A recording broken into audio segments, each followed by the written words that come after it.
एक ऐसा गांव जिसका नाम सुनते ही लोग मुंह फेर लेते थे।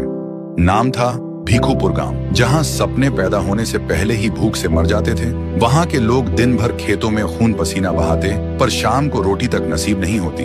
उस गांव के बच्चे और बूढ़े सब सड़क के किनारे भीख मांगते दिखते थे, और इस गांव की बर्बादी का एक ही कारण था, टाइटन। नाम नहीं, लोगों के लिए सजा था। उसका रूल सिंपल था, जिसके पास पैसा हो छीन लो, और जिसके पास ना हो उसको डरा धमका के गुलाम बना लो। गांव में किसी में हिम्मत नहीं थी उसके खिलाफ बोलने की। जिसने भी आवाज उठाई, अगले दिन या तो लापता या जमीन के नीचे। लेकिन एक दिन उस गांव में आया एक शहंशाह, नाम था रायस्टार। रायस्टार अपनी छोटी बहन के साथ गांव में आया था, पर उसका असली मकसद कुछ और था, भीखू गांव को गरीबी से आजादी दिलाना।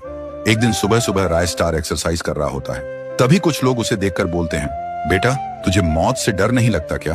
रायस्टार मुस्कुराकर कहता है, डरता वो है जिसका दिल छोटा हो। मैं तो वहां वार करता हूं जहां सांस लेना भी मुश्किल हो जाए। फिर एक दिन टाइटन अपनी गर्लफ्रेंड से मिलने जा रहा होता है, लैम्बोर्गिनी में स्वैग उड़ाते हुए।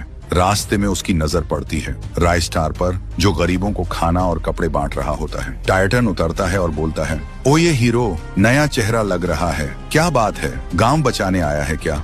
रायस्टार ठंडे लहजे में कहता है, हीरो नहीं, तेरा अंतिम संस्कार बनने आया हूँ। टाइटन हंस के बोलता है, ज्यादा फिल्मी मत बन, पैसा निकाल। रायस्टार आंखों में आंखें डाल के बोलता है, तेरे हाथ तोड़ दूंगा, ताली भी नहीं बजा पाएगा अपने जनाजे पे। टाइटन गुस्से में रायस्टार के पास आता है और थप्पड़ मारने ही वाला होता है, लेकिन एक ही मुक्के में टाइटन हवा में माँ, बस यही एक लफ्ज उसके मुंह से निकलता है और धड़ाम से जमीन पे आ गिरता है, और वहीं उसका दी एंड हो जाता है। गांव के लोग तालियों से आसमान गूंजा देते हैं। हर जुबान पर एक ही नाम था, रायस्टार जिंदाबाद। अब कोई हमें डरा नहीं सकता। और उस दिन के बाद भीखूपुर का नाम बदल गया और बन गया रायपुर। एक गांव था जहां लोग सुकून भरी जिंदगी जीते थे, पर एक दिन एक ऐसा कहर टूटा जिसने हर माँ के चेहरे से मुस्कान छीन ली।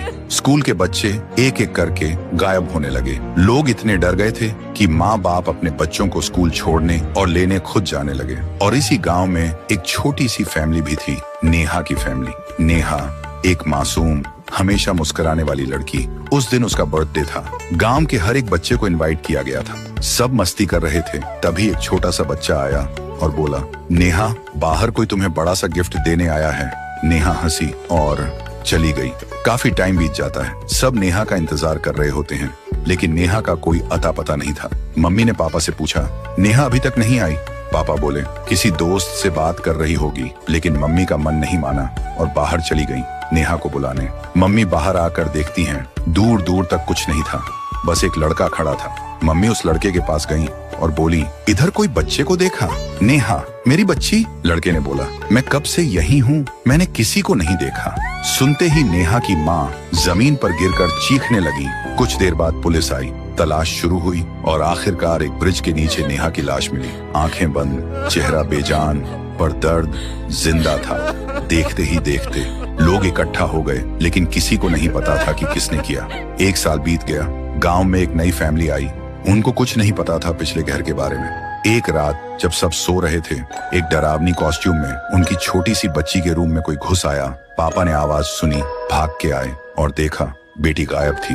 वो घबराते हुए इधर उधर ढूंढने लगे और तभी एक पुराने घर से चिल्लाने की आवाज आई। पापा तुरंत वहां गए और देखा एक डेस्क पर बेटी बेहोश पड़ी थी और उसके सामने एक छुरी लेकर एक कॉस्ट्यूम में इंसान। पापा चिल्लाए, कौन हो तुम? मेरी बेटी को छोड़ो। और उस इंसान ने अपना कॉस्ट्यूम उतारा। पापा ने देखा वह एक औरत है। उसकी आंखों में बस नफरत थी। पापा ने बोला, तुम ये सब किस लिए कर रही हो? और फिर उसने अपनी कहानी सुनाई। मेरा बेटा सबका मजाक बन चुका था, किसी ने उसे कभी दोस्त नहीं माना। एक दिन उसने खुद को खत्म कर लिया। मैं पागल हो गई थी।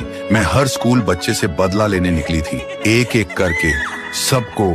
पापा ने आंख भर के कहा, तुम्हारा दर्द समझ सकता हूँ, पर ये सब करके तुम्हारा बेटा वापस नहीं आएगा। वो औरत जमीन पर गिर गई, रोने लगी और बोली, मैं इस वक्त से आजाद होना चाहती हूँ। छुरी उसने फेंक दी और छोटी सी बच्ची ने आंख खोली और बोली, पापा। और फिर पापा ने उसे घर ले आए। तो दोस्तों, अगर ये कहानी आपके दिल को छू गई तो कमेंट में आपका दिल जरूर छोड़िए, और ऐसी ही कहानियों के लिए चैनल को सब्सक्राइब करना मत भूलिए।